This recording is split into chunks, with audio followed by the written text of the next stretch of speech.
অশান্তি পরকিয়া বাড়তেছে, ঠিক না ঠিক? আপনি ঘরে দুই কে অনেক ম্যাচ দিয়ে বিড়ি ধরাম, বউয়ের মাথা তো আরো গরম হয়ে যায়। আল্লাহ তাআলা আমাদের সকলকে ঘরের ভিতরে এবং ঘরের বাহিরে বেশি বেশি সালাম দেওয়ার তৌফিক দান করেন। রাসূলুল্লাহ বাচ্চাদেরকেও সালাম দিত, আসসালামু আলাইকুম। দিন আগের ঘটনা পত্রিকায় দেখছি, মিথ্যা নয়। প্রতিনিয়ত এমন ঘটনা ঘটতেছে। ঢাকা থেকে বিয়ে করার জন্য নরসিংদী রওনা হয়েছে। কত আনন্দ, কত চিন্তা, কত স্বপ্ন। বান্দা ভাবে একটা, রবের সিদ্ধান্ত হয় আর একটা। পুরা মাইক্রো গাড়ি ব্রিজ ভেঙ্গে পড়ে গেল, বরযাত্রী শেষ।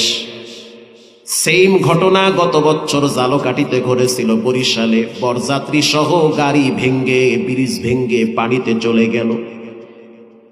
বিবাহের রং আর দেহের রক্তের রং একাকার হয়ে গেছে। আল্লাহু আকবার! এটাই মানুষের জীবন। এজন্য আল্লাহ তাআলা কোরআনে বলেন, ইয়াউমা লা ইয়ানফাউ মালুন ওয়ালা বানুন ইল্লা মান আতাল্লাহা বিকলবিন সালিম।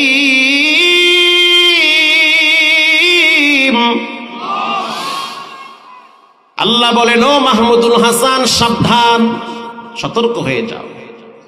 ও বদরগঞ্জের মানুষ, শুনে নেন। যার জন্য বেশি কষ্ট করবেন, যাকে বেশি আদর করবেন, একটা টাইমে আপনাকে সে বেশি আঘাত করবে। বলবেন না? জোরে বলেন। ঠিক। যাকে আপনি কলিজা দিয়া ভালোবাসবেন, অপেক্ষায় থাকেন, এটার একটা ফিডব্যাক আছে, যে কোনো টাইমে আপনাকে আঘাত করতে পারে। নিজের সন্তানই তো বাবারে আঘাত করে, এমন ঘটনা প্রতিনিয়ত ঘটে। দূরের কথা তো বাদই দিলাম, আল্লাহ আগাম সংকেত দিয়ে সতর্ক করেছে সব মানুষদেরকে। 1400 বছর আগে কোরআন নাজিল হয়েছে। আজ পর্যন্ত গোটা পৃথিবীর কোন বেঈমানেরা একত্রিত হইয়া কোরআনের একটা জের জবর নক্তার ভুল ধরতে পারে নাই। বরং বড় বড় শিক্ষিতরা, বিধর্মীরা কোরআনের পরিচয় পেয়ে মাথা নত করে কালেমা পড়ে মুসলমান হয়। আল্লাহ কোরআনে বলেছেন, কিয়ামতের ময়দানে সম্পদ কাজে আসবে না, সন্তান কাজে আসবে না। আল্লাহু আকবার! কাজে আসবে না। যেই সন্তানের জন্য রাত দিন পরিশ্রম কইরা টাকা কামান, যেই সন্তানের জন্য নামাজ পড়ার টাইম পান না, যেই সন্তানের জন্য লক্ষ টাকার ঘুষের বেন্ডিল পকেটে ঢুকান, আল্লাহ রাব্বুল আলামিন বলেন, সাবধান, এমন একটা দিন আসবে, সেই দিন বেশি দূরে না, যেই দিন সন্তান বাবাকে পরিচয় দিবে না। মাল কাজে আসবে না, মালকে সব সাপ বানানো হবে, তার গলায় ঝুলায় দেওয়া হবে। এই হারাম সম্পদ, এটা তোমার জন্য বিষাক্ত সাপ। তাহলে আল্লাহ কিয়ামতের ময়দানে কি কাজে আসবে? নিজেরটা কামে আইবে। নিজেরটা কি? নিজের ভালো তো পাগলেও বুঝে। ইল্লা মান আতাল্লাহা বিকলবিন সালিম।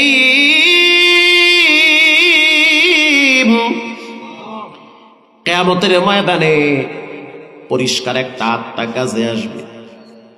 কেউ নামাজ পড়ে না, দরকার নাই, মইরা ভূত হয়ে যাক, আমাকে একা মসজিদে যেতে হবে। কথা কন না কা? সবাই ল্যাংটা হয়ে নাচে, নাচুক, আমাকে কাপড় পরতে হবে। সবাই বিবাহের অনুষ্ঠানে গায়ে হলুদ লাগায়, লাগাক, আমাকে লাগানো যাবে না। বেপরদায় নারী পুরুষ আড্ডাখানা বসানো যাবে না। হকের পক্ষে কেউ যদি না থাকে, আমি একজন ইমানদার, আমাকে একা হলেও থাকতে হবে। কলবে সালিম, পবিত্র আত্মা, এগুলো কাজে আসবে কিয়ামতের ময়দানে।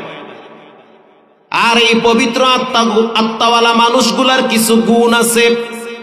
1 নম্বরের গুণ, তারা সবের বান্দা, তারা ধৈর্যশীল। মুসিবত দেখলে তারা হাই হুতাশ করে না। রব্বুল আলামিন বলেন, ইন্নামা ইউওয়াফাস সাবিরুনা আজরাহুম বিগাইরি হিসাব। ধৈর্যশীল যারা সবর করে, ধৈর্য ধরে, ডানে বামে অনেকেই চুরি করে, চাইলে আপনি করতে পারেন, আল্লাহর ডরে চুরি করেন না, ধৈর্য ধরে আছেন। চাইলে আপনি হারাম ভাবে অনেক টাকা কামাইতে পারেন, কিন্তু আল্লাহর ডরে কামান না, ধৈর্য ধরতেছেন। আল্লাহ বলেন কিয়ামতের ময়দানে এ সমস্ত সবের বান্দা ধৈর্যশীল মানুষগুলাকে নিজ দয়ায় হিসাব ছাড়াই তাদেরকে জান্নাতে ঢুকায়া দিব। আরো জোরে বলেন সুবহানাল্লাহ। প্রিয় ভাইয়েরা আমার, এজন্য রব্বুল আলামিন বলেন সব কিছুর মূল ফাউন্ডেশন হলো কোরআন। ইন্নাল্লাযীনা ইয়াতলুনা কিতাবাল্লাহ, নিশ্চয়ই যার ভিতরে কোরআন তেলাওয়াত থাকবে। বর্তমান বাইতুল্লাহ শরীফের যিনি প্রভাবশালী ইমাম, যার নাম হলো শেখ আব্দুর রহমান সুদাইস। আমি প্রায় রমজানে ওমরায় যাই, গত রমজানে ওমরায় ছিলাম প্রায় 22 দিনের মতো। তো সেখানে সাংবাদিকরা তাকে প্রশ্ন করেছে, আপনি তো বাইতুল্লাহর ইমাম, শুধু তাই না বর্তমান বাইতুল্লাহর মোতাওয়াল্লি, আবার মদিনা মসজিদের মোতাওয়াল্লি, এত সম্মান আপনি কেমনে পাইলেন? গোটা পৃথিবীর মানুষ বাইতুল্লাহর দিকে ফিরে নামাজ আদায় করে, আর আপনার তেলাওয়াতের ঝংকারে কি যে আল্লাহ মধু লাগায় দিছে, আপনার তেলাওয়াত শুনে মানুষ নামাজে দাঁড়ায় দাঁড়ায় কান্দে। আল্লাহু আকবার। যুবক ভাইয়েরা, মুরব্বী বাবারা শুনে নেন, তিনি বলেন এর 2টা কারণ। 1 নম্বরে এটা কোরআনের বরকত, 2 নম্বরে আমার মায়ের দোয়া। স্পষ্ট পত্রিকায় এসেছে, সাক্ষাৎকারটা অনলাইনে প্রচার করা হয়েছে। এই সম্মানের পিছনে আমার 2টা পুঁজি। 1, আল্লাহর কোরআনের তেলাওয়াত নিয়মিত করি, একটা আয়াত হইল পড়ি। 2, মায়ের দোয়া। মায়ের পায়ের নিচে আল্লাহ পাক আমার সফলতার সুখ শান্তি রেখে দিয়েছে। তিনি তো কথায় কথায় হাসে। সাংবাদিকরা প্রশ্ন করল, শেখ, বাইতুল্লাহর মতো জায়গায় আপনি ইমাম হইছেন, আপনার মা কি এমন দোয়াটা করছে? তিনি বলল, আমার বাড়ি হলো দাম্মামে। মক্কা থেকে দাম্মাম প্রায় 1350 কিলোমিটার। মক্কা থেকে দাম্মাম অনেক দূরে। দাম্মাম একটা এলাকার নাম, একটা থানা অথবা জেলা। সেখানে আমাদের বসবাস। 7 বছর বয়সে আমি আমার আব্বারে হারাইছি। জন্মের পরে মাত্র 7টা বছর পর্যন্ত বাবারে পাইছি, তারপরে আর পাই নাই। আমি আমার মায়ের 3 নম্বর সন্তান। 2টা বোন, একটা ভাই। আমার নাম হলো আব্দুর রহমান। নামটা আমার বাবায় রাখছে, বড় শখ করে রাখছে। কেন রাখছে? আল্লাহর নবীর একজন সাহাবী আছে আব্দুর রহমান ইবনে আউফ, ওই সাহাবীর নামের সাথে মিলায়া আমার বাপ আমার নাম রাখছে আব্দুর রহমান। আল্লাহু আকবার। আমার আব্বায় রাখছে। 7 বছর বয়সে আমি আমার আব্বারে হারাইছি। বাপ মৃত্যুর আগে আগে আমার হাত আর আমার মায়ের হাত এক জায়গায় করে পড়েছিল। ও আমার বিবি, দুনিয়ার জিন্দিগির সফর আবার জীবনের শেষ। আমি নতুন একটা দেশে যাচ্ছি। যেই দেশে আমি রওনা হইছি, ওই দেশ কিন্তু আমার অপরিচিত দেশ। ওই দেশটা কেমন তাও আমি জানি না। ওই দেশে যাওয়ার পরে আমার সাথে কেমন ব্যবহার করবে তাও জানি না। আমার লাশ যখন কবরে রাখা হবে কি ব্যবহার করবে তাও জানি না রে বিবি। তবে তোমার কাছে আমার আবদার, আমার এই সন্তানটা তোমার কাছে আমানত। তুমি আমার সন্তানটাকে কোরআনের হাফেজ বানাবা। আমার সন্তান কোরআন তেলাওয়াত করবে, এটার একটা সওয়াবের অংশ যেন আমি বাপ কবরে শুয়ে শুয়ে পাই। সন্তানের কামাই চাই না, সন্তানের সম্পদ চাই না। একজন বাপ ছেলে মেয়েদের কাছ থেকে কি চায়? ছেলে মেয়েদের কাছ থেকে ভালো ব্যবহার চায় আর নেক আমল চায়।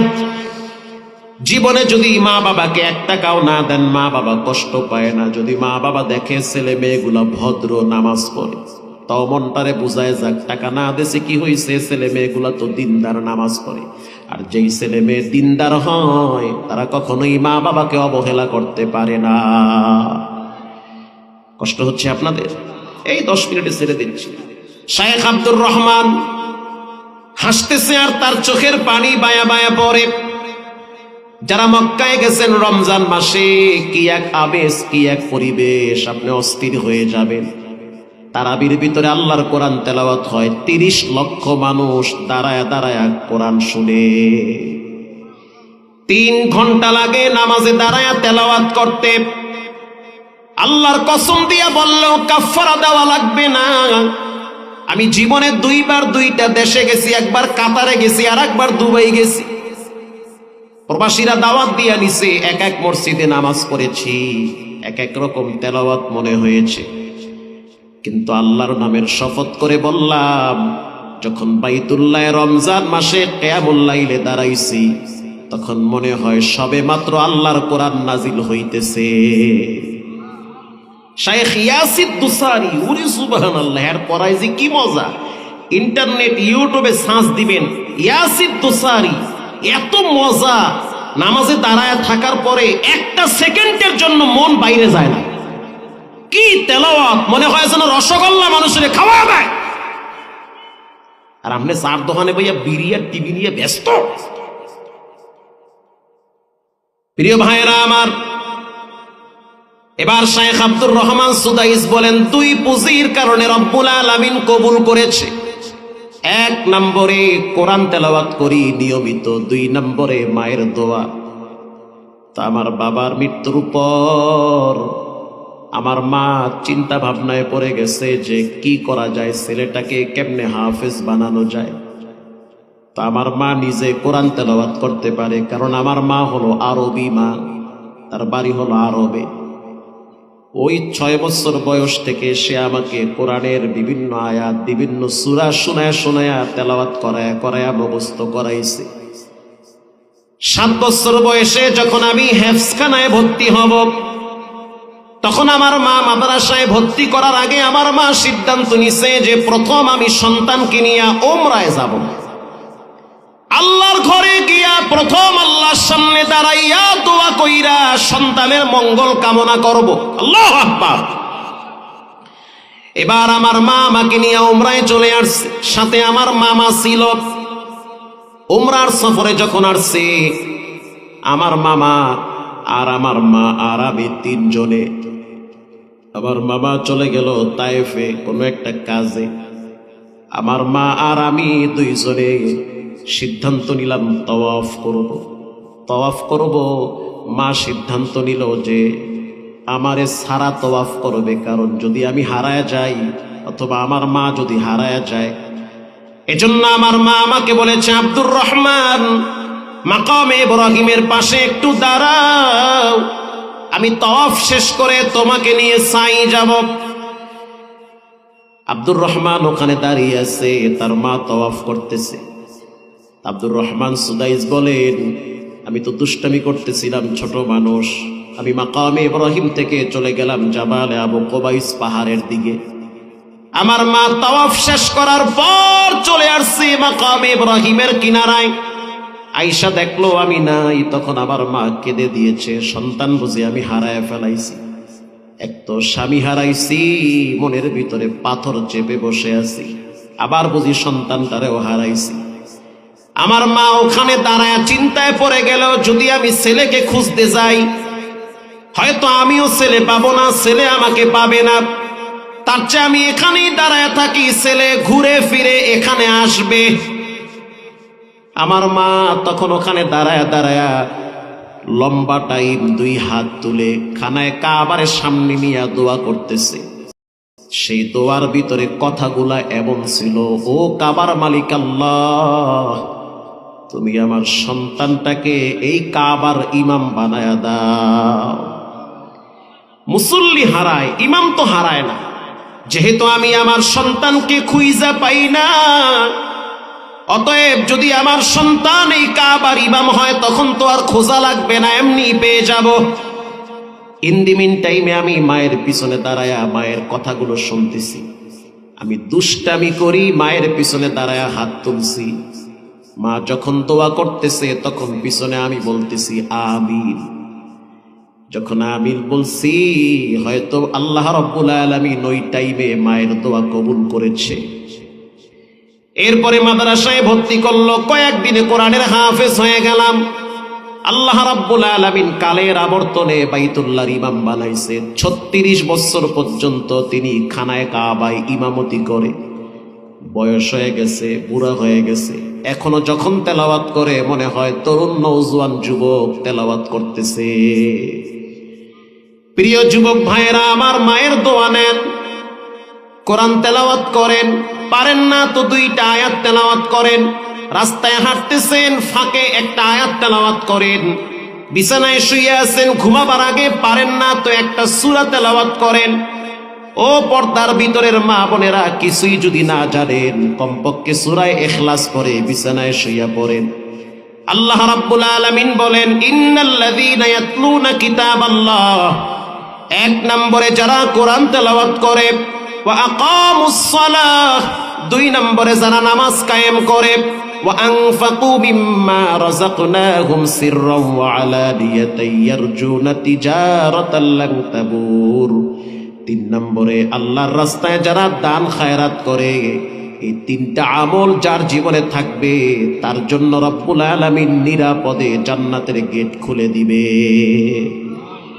কোরআন দলিল। কেউ যদি কোরআন তেলাওয়াত করে, পারি না তো কোরআনওয়ালাদের সঙ্গী হন।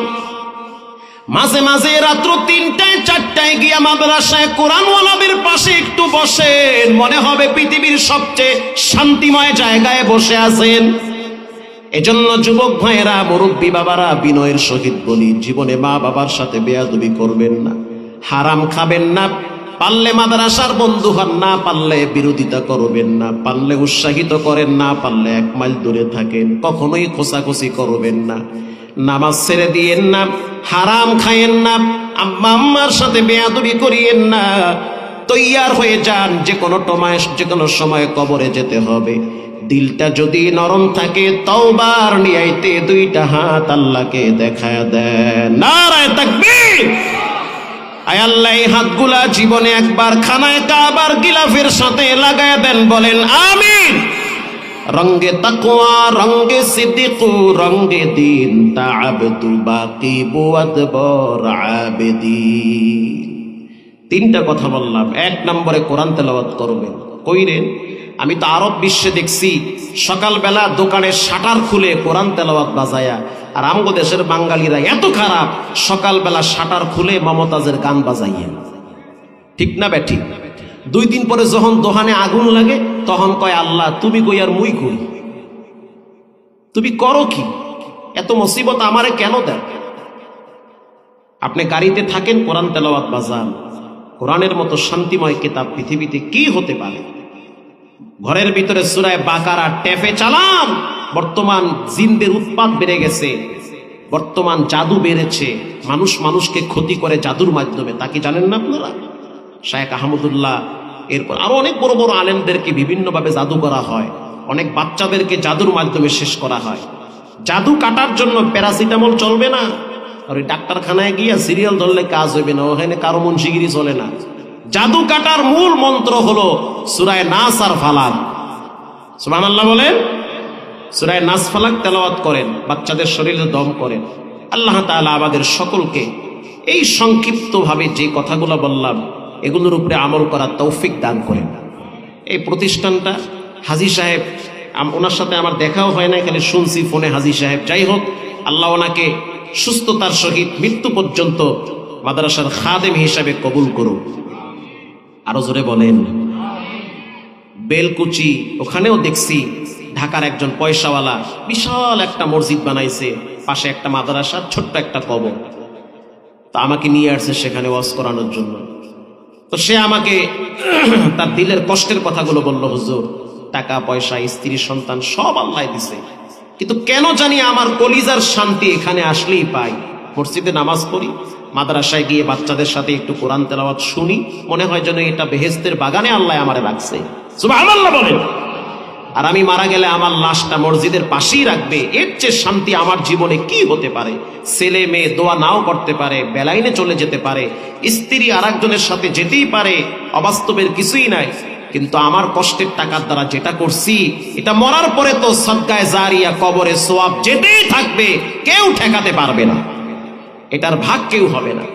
আল্লাহ তাআলা এলাকার যুব সমাজ এবং মা বোনদেরকেও কবুল করেন, বলেন আমিন। দোয়ার আগে 3টা আমলের কথা বলবো, একেবারেই ফ্রেশ দিলে 3টা আমলের কথা শুনবেন। রাসূল বলেছেন 3টা আমল যারা করবে নিরাপদে আল্লাহর জান্নাতের মেহমান হবে। ইয়া আইয়ুহান নাস আফসুস সালাম, 1 নম্বরে তোমরা সালাম দাও, ছোট হোক বড় হোক, একজন আরেকজনকে কি দাও? সালাম দাও। ঘরে গিয়ে স্ত্রীকে সালাম দিবেন। একজনকে হুজুর বিয়ে করছি 23 বছর হয়েছে, এখনো ঘরে শান্তি নাই, মাঝে মাঝে জামাই বউ ঝগড়া লাগিয়া দুইজনে দুই বিছানায় গিয়ে হইয়া থাই।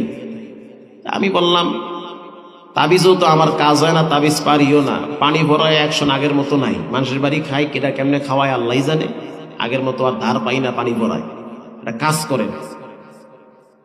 ঘরে শান্তির জন্য প্রথম যেই মেডিসিন দরকার সেটা হলো সালাম। আল্লাহু আকবার বলেন। সালাম দিবেন, স্ত্রীকে সালাম দেন। হুজুর এটা কি করেন, শরম লাগে সালাম দিতে, এটা কোনো কথা হইল? একটা সালাম দিবেন আপনি। রাসূল বলেছেন আফসুস সালাম, সালাম দাও, সালামের প্রচার প্রসার ঘটাও। সালাম দিলে রাগ ঠান্ডা হয়, সালাম দিলে অহংকার দূর হয়। আপনি যেমন বাহিরে পরিশ্রম করেন, আপনার স্ত্রীও তো ঘরে কাজ করে, সেও তো পরিশ্রম করে। আপনি যেমন বাহিরে অনেক পরিশ্রম করেন, গতকালকেও তো আমার ম্যাডাম আমারে বলতে আছে, কোনো একটা কারণে আমি তাকে একটা ধমক দিলাম, ভাই এটা কি করলা তুমি? সে আমারে বলতে আছে, আপনার এই মাইয়া বলা লইয়া আমি তো আধা পাগল হইয়া গেছি। একটায় বাথরুমে গিয়া ট্যাপ ছাইরা দেয়, আর একটায় পাকের রুমে গিয়া ডাইলে লবণ ঢাইলা দেয়, আর একটায় ওই ফ্যানের সুইচ ছাইরা দিয়ে শীতের ভিতরে কম্বল গায়ে দিয়ে হইয়া থাকে। কোনটারে সামাল দিব? যেই ঘরে 3-4টা মাইয়া বলা থাকে ওই ঘরের মহিলারা অর্ধেক পাগল হয়ে যায়। তো তারও তো রাগ উঠে, সবগুলোরে সামাল দেওয়া লাগে, আবার আপনারও সামাল দেওয়া লাগে। আপনিও যদি ঘরে ঢুইকে প্যারা দেন, এই কুদ্দুসের মা বাপ দে, তখন আপনার বউ খুব কষ্ট পায়। সে তখন কি বলে জানেন? বাচ্চার দিকে তাকায় বয়, গোলামের বউ তুইও জ্বালাও, তোর বাপেও জ্বালায়। কথা ঠিক না বে ঠিক? বাস্তব কথা। আপনি সালাম দেন, ঘরে গিয়ে আপনি স্ত্রীকে বলবেন আসসালামু আলাইকুম ইয়া ম্যাডাম কাইফা হাল। বউ কইব অকও কি?